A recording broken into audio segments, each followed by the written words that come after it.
I have been asked many times what troubles me about the way the church is going today. First of all, I'm not wise enough to sit in judgment upon the church. Secondly, I have faith in the promise that the church is going to triumph. Now, the church militant and the church triumphant are two different things. The church triumphant will, however, come out of the church militant. So I'm not discouraged about my church at all. There's going to be a shaking time. And the Lord's servant says surface readers anchored nowhere will be like shifting sand. That I believe.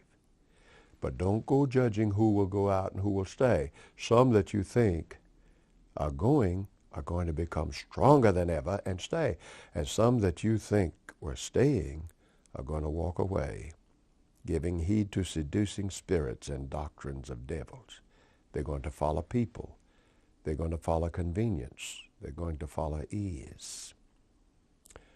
So in that sense, I'm very confident about my church. I believe the promises of God. My burden is to be in that group by His grace that will triumph. Now, what troubles me? I'll tell you frankly, it's our unwillingness now to preach the plain message that God gave us to preach. The three angels' messages of Revelation 14 are given to us in particular as a mandate to carry to all the world. I see us not quite doing that today. Oh, we have learned sermons. Good, sir. We got some talented men. And when they stand up, they hold you spellbound. But our message is not just a feel-good message. Or if you'll allow me to be very frank, it's not just a gravy message. It's a message of substance. In all my evangelism and men that I know, Earl Cleveland used to say something like this: I'd rather you think than shout. The ultimate objective is not to touch you emotionally. And yet, when I was in school, a man named Evans wrote one of the books we used in homiletics, and he said, appeal first to the intellect, then to the emotions, and through them both to the will. That's okay. And Ellen White says, when you consider the passion of Jesus, His blood, His death, His suffering, and you are not emotional, it's a sin. So there's a place for emotions, but not first place. Appeal first to the intellect. Ours is a message, not a feeling.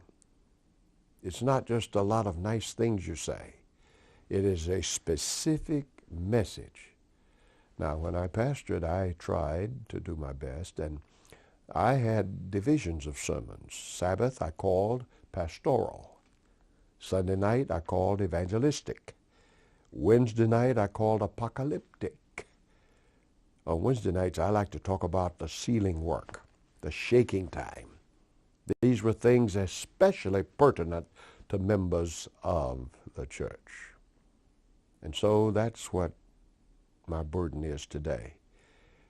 And yet I know the torch is passed, and young men are going to be used of God to do it. My confidence is strong.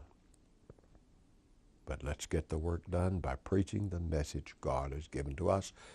And God has a people, and their reason for existing is to live the knowledge God has given to them. Thus they become models to other men and women everywhere. If you out there are shaken and moved and looking for something better, then here is the model group. These are they that keep the commandments of God and have the testimony of Jesus Christ. We are supposed to model the message in dress, in food, in recreation, and above all, in worship. We don't have to learn worship by watching television. God is looking for those who will worship Him in spirit and in truth. So, as a man getting old, and I never thought I'd say that, as a man getting old, my heart goes out to all of you in confidence, the confidence that the church will triumph, and that you who want to be saved may, by the power and love of Jesus Christ. Let us pray for each other.